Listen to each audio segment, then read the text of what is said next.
Hey everybody, welcome to C-Rod Stained Glass. I just wanted to do a quick little video about how I deal with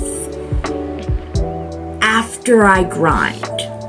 Okay, so basically after I grind, I have been recently using the taping, the paper onto the glass itself. For a long time I was using Sharpie to just trace it. I still use Sharpie to trace it. It just depends on the project.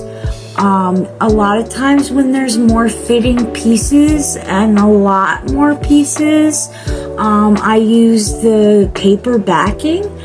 And the reason that I do that is because it makes the grinding process of staying in the lines so much more accurate. It really helps because, when the grinder gets up against the side of the piece, the paper winds up stopping where your piece is. So it's really ideal for that. So basically what I do, whether I have the paper on or not, but right now I do have the paper. What I do is I take it after I grind and I just stick it into a bucket right here, a little Tupperware container, and I throw it in there with the paper on. It has Windex in it, just cheap dollar store Windex. I dump some in there, and I just throw my pieces into the Windex only after I grind. You don't want to use Index once you start soldering and all the cleaning process after that, but you're allowed and it's okay to use Windex before to clean your pieces. So like I said, I drop it in, I let it grind. I really don't like getting my fingers wet. They also turn blue from the Windex. So I just use my little tweezers and I just grab my piece, and I have my microfiber cloth here, and I just take it and I wipe it down, and I kind of try to just pull the paper off a little bit by itself, but if I can't grab it too easily, I just take my pliers and I find a little spot at the end and I just peel it up. And what I do is this is piece 23, so I take the paper off, I stick it into my little pile of crap over here on the sides. I just make sure that the piece is nice and clean on top. Now I use vinyl sticker paper. I'll put the link of the kind that I use down in the description if you're interested. It's really great because it doesn't leave any residue, it doesn't come off when you're grinding, and it comes off super easy when you're done grinding. So it's really ideal. It is more expensive, so yeah, that's just kind of the name of the game. It just depends on what you want to do. If you want the cheaper route, to go the cheaper route, just take some cement glue and paper and slap it on there. That's the cheaper route. There's so many other cheaper routes. Anyway, so what I do is after it comes out, I mark the number that it was on my paper so that I know what number it is on my piece. Like I said, especially because when I'm dealing with a lot of little pieces, I definitely need to still know the number of my pieces and where they need to go. So this is piece number, oh god, I thought it was 27, and it was not. It was piece number 23. I put 7. So let me fix that, piece number 23. And then what I do is I just put it up here on my little my template, and I make sure that it looks like it's going to be fitting pretty good. Obviously when I put the foil on, it will make it fit like perfect.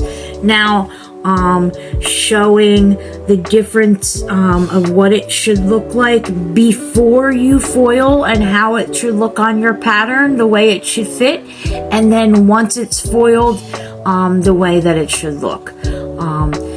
My best tips for fitting before you foil and you're like this, putting it on your template to make sure it's all fitted and making sure you don't need to grind and again in certain spots, is 1, when you put your piece down, you want to make sure that you can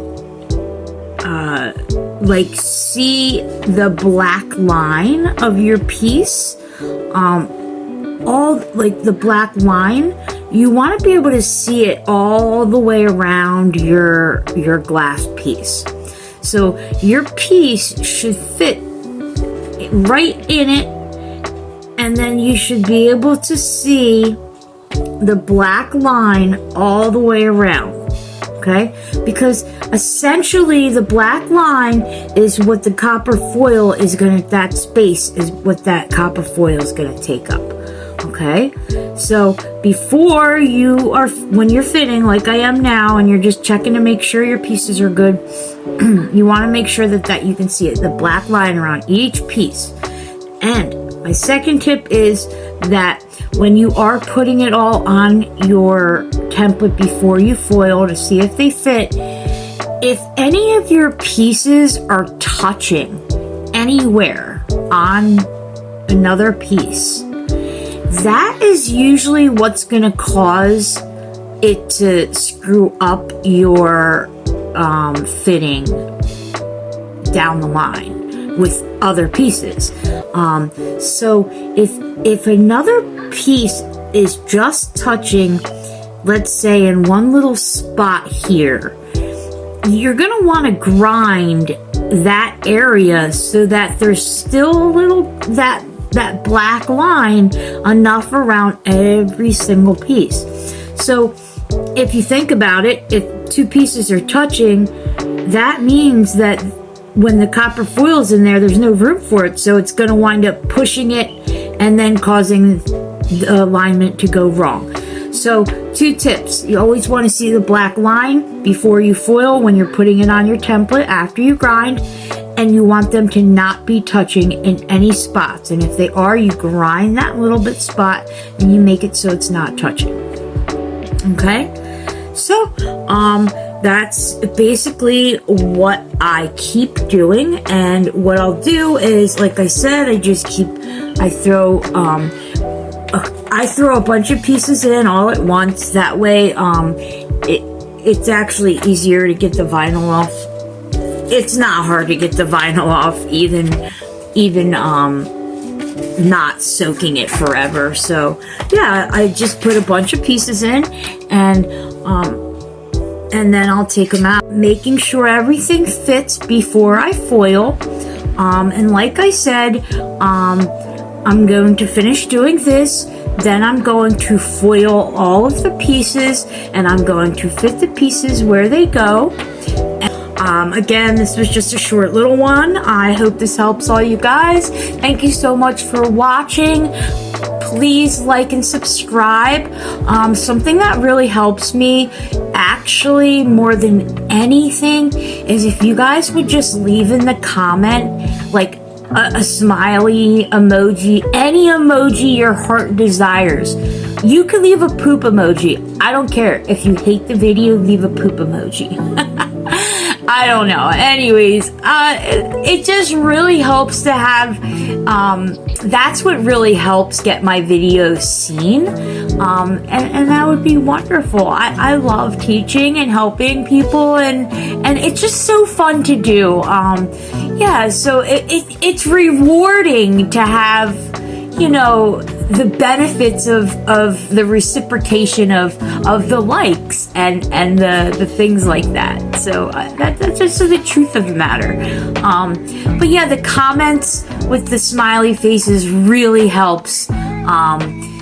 And instead of a like, just instead of that like button, just go hit down to the comment and put a like thumbs up in the comment, and or whatever you want. You could put glass or yeah or whatever. I don't care. Just express it through the comments, and I would greatly appreciate it. All right, all you fabulous people, I hope you had a great holiday, and I take care. Peace, love, and guys, remember to please always be kind. Later.